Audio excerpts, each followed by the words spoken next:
What up, words? Your boy Chuck Wick, aka Challz Brown, back again for another Talking Facts. But first, hit the like button, hit the subscribe button, hit the notification bell so you can get notified on all the upcoming episodes. All right, man, the title going to be a little misleading. The title of this video going to be a little misleading, right? So I'm going to explain it and break down my synopsis of this video just so you won't think you got clickbaited, all right? Everything in the title is facts, but the way it's worded is going to make it seem a little more worse than it is, all right? So in his new book, Raekwon, the chef, Staircase to Stage, the story of Raekwon and the Wu-Tang Clan.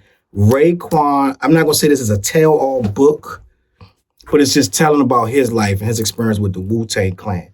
And one of the things that Ray says in this new book, which I, by the way, bought, shout out to Ray, I just literally clicked after watching that Vlad TV interview. I clicked on the link to the book, clicked on it in Amazon, paid for it. I think it's $14.99. Y'all should support the boy Ray. Show love when people, you know, when the greats are doing something legendary, like putting a stamp on a book like of this caliber, because it's going to be telling you things that you didn't know. And it's also a legendary moment in his life that he actually put his life into words and made it readable for us. All right. So shout out to Ray. And I also just want to go on a little tangent real quick. I did like 2 different shows with Ray, and Ray was one of the coolest dudes I ever met. And I'm actually going to tell that story of one of the shows where a lot of dudes flaked on me that was supposed to come back with money and ticket sales. And I ended up being short with Raekwon's dough, right? And Ray had me on the tour bus with some cats, and we just was hashing it out, right? And I was like, listen, it is what it is, Ray. We doing our best in there, but if you can just see your way to going ahead and making this happen. Ray came in, did what he had to do. We did what we had to do. Did it, took care of everything we were supposed to take care of. But it's a whole lot of stuff in between that and the end of the event in the beginning.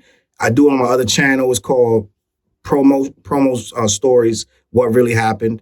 I'd already got a bunch of other show conversations up there. And I'm going to do this one with Raekwon because Raekwon was so his vibe was so good at this show.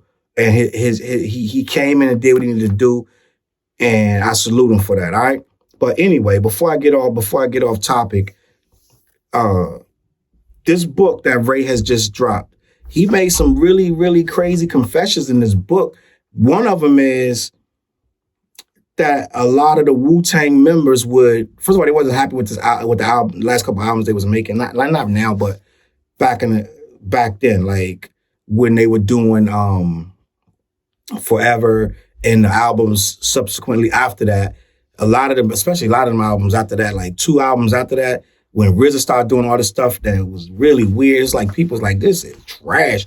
I didn't even look it up. I should look it up right now to see what the name of them albums was. Let me look this up because I ain't even look it up. Hold on, Wu-Tang albums, right?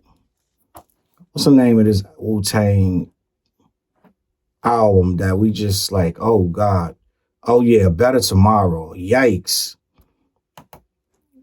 And the W, yikes. So this is what I want to say, right? And I know it's a lot of Wu-Tang fans going to be like, yo, what you talking about? Cause like, you saying Wu-Tang is trash. Like, but listen, a lot of Wu-Tang joints, before they got themselves together, because even Ray says it in the interviews in the book, Wu-Tang wasn't together like they needed to be. A lot of dudes was off doing their own thing. They wasn't coming to rehearse. They wasn't always at doing the shows. And we all know that. We all know you would go to a show and it might be 5 of them, might be 4 of them. You might understand? You might see 2 of them. So it was like Wu-Tang had fell apart way longer than the music did, right? They were still doing music, but long story short, Ray was saying in the process of making these albums, when they started to really not gel, and it was like they were putting all their faith in RZA and his brother Divine, right? That a lot of stuff that wasn't sounding right, a lot of Wu-Tang members was coming out telling RZA that it was like that. And they also was coming at each other because it was like a rough time for them as members, as a crew, where they was calling each other's lyrics trash and just dissing each other, just disarray. So Ray does say that at some point they would call each other's lyrics trash. And he was basically saying it was not only due to just friction in the group, it was also a lot of the beats RZA was making at the time was trash. And Ray was saying he was always telling RZA to fix that, and RZA was like, yeah, we're gonna fix it. And then when it go to editing and mastering, to be the same way that he made it. Because I guess RZA was doing it the way RZA wanted to do it. And as a producer, right, you want to take chances after a while. Every producer worth anything, they're gonna want to take chances. They're gonna want to start making new sounds and doing new things. And especially when you start to feel creatively, you don't got that same juice and you don't got that same vibe. So you're gonna start taking chances. And I guess RZA started taking chances, but they weren't good chances. You know what I'm saying? Some of that stuff was like really mid-level chances that really wasn't working. And RZA and Ray, Ghost, and whoever else was like, man, this ain't it. And yeah, I think also RZA had started getting into Hollywood. RZA was scoring Kill Bill. He was doing a lot of different, he directed a couple little movies, acting, he's still acting. So RZA was changing. And hip hop wasn't his focus. When a guy focus is just music, you can tell. Like Hit Boy right now with Nas, they just focusing on music. They just doing music. Hit Boy just making beats every day. They doing music. They coming out with some of the most special music right now. But I think RZA at the time was getting he started to get frisky because he wasn't trying to hear the same stuff he had been doing for 10 years. So he started changing stuff and moving stuff around, and I guess they didn't like it. So they started tearing at each other from the inside. That's what you do. It's like when a team is losing, they fight amongst themselves. So he said that they was calling each other's music trash, going back and forth, just wasn't in a good space.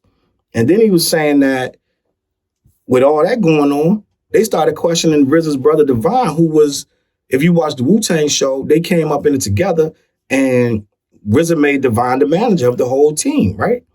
They started to question, it's like, he a real good dude, but at the end of the day, he like a piece of shit at the same time. So he's like, we love him as a person, as a brother, but he a piece of shit in business-wise. And a lot of people don't know, a lot of that friction, story goes, is based on how they feel about how Divine ran the business. That's how the story basically goes. And I don't know one way or another what Divine did and didn't do, but what I do know is that a lot of them didn't like it, and a lot of them still got lawsuits against Wu-Tang Records, Wu-Tang Productions to this day. I believe you got an active lawsuit. So a lot of them had divided themselves up, and Raekwon even made an album, Shaolin versus Wu-Tang. He said that was a direct response to how it was feeling in that group. And you know how it is when you got a lot of guys in one group.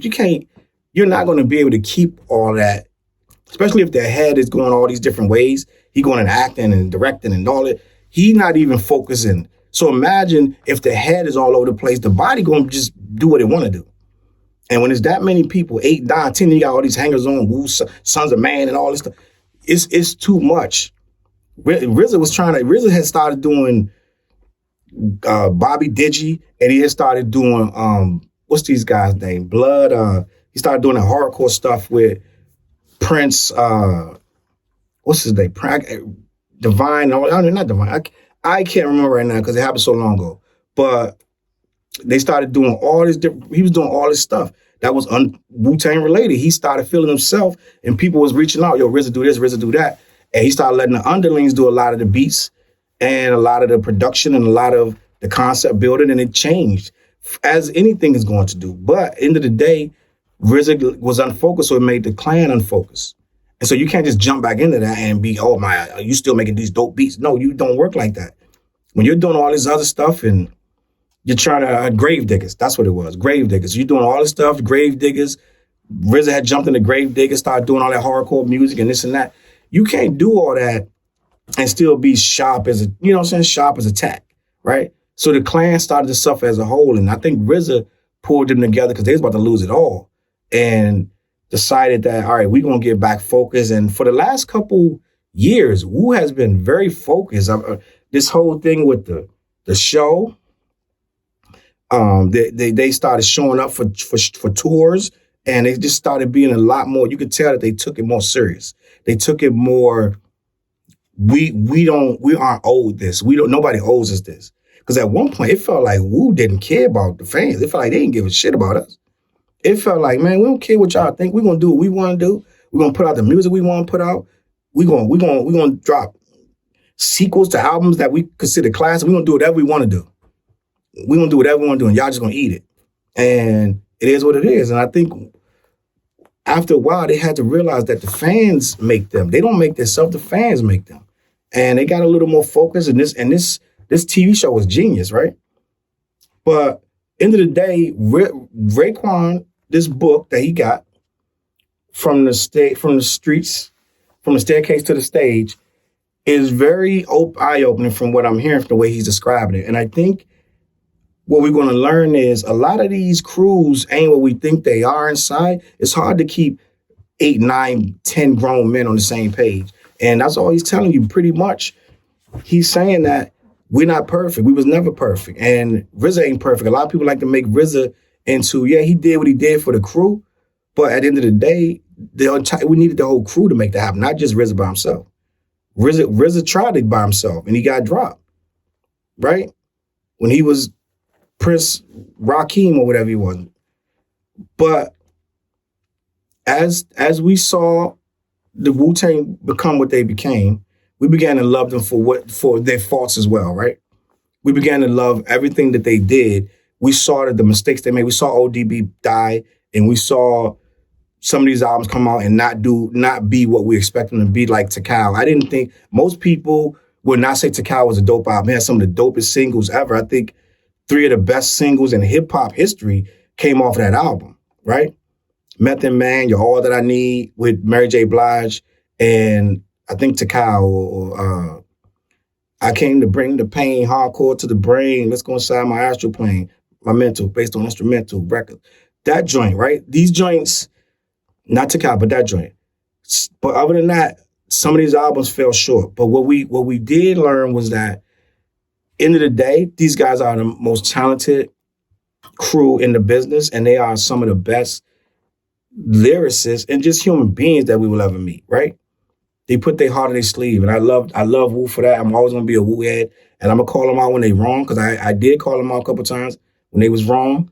A lot of things they did, that little album, and I know that all of the members didn't have a say so on that $1 million album, right? A lot of them didn't have a say so on that, but it still happened, right? And it still was a blight to their image, right? Because not only did RZA do it with who did he do it with? Was Mathematics? Another member, not a member, but the guy from overseas. They put the album together with a bunch of random verses. But not only did it come, not only was it auctioned off in a weird ass way and it was wrong for the culture, but also they fought about it in public about it, right? So for one, RZA was wrong the way he did it. And then them fighting and separating in public about it made it even worse. And then making Martin Shkreli a freaking household name was the last thing they needed to do, right? Responding to him, Ghostface going back and forth for him, it legitimized this clown. So they made a lot of mistakes, right? A lot of mistakes. And we still here. We still waiting for the next chapter. We still waiting to see the 36 Chambers, where it goes from here. We got season 3 of the Wu-Tang show coming up. We watched about 3 documentaries on them, and you know what I'm saying? Just a lot of stuff. And we still here, man. Salute to the Wu. And I'm looking forward to reading this book. But, you know, people fall out and people have differences of opinions. And as a team, they worked it out and they still trying to get there. I don't know if you saw how U-God is now on the show when he wasn't on the show from season 1 because he's mad at RZA. But it popped and he had to get in there because it was going to look weird if they go on 3-4 seasons and there's no U-God. He missing his chance on his legacy being recorded for everyone to see. But, you know, get in the comments. Let me know what you think. What's up with the Wu, all their trials and tribulations, they fell apart, and Raekwon calling Divine a piece of shit, and not to mention the Wu members saying each other's lyrics is trash and getting in fist fights or whatever they was getting into, just verbal altercations. How do you feel about that? Let me know what you think in the comments, man. My name is Chuck Wick Ill. Hit the like button, subscribe button. I'm going to catch y'all on that flip side. Peace.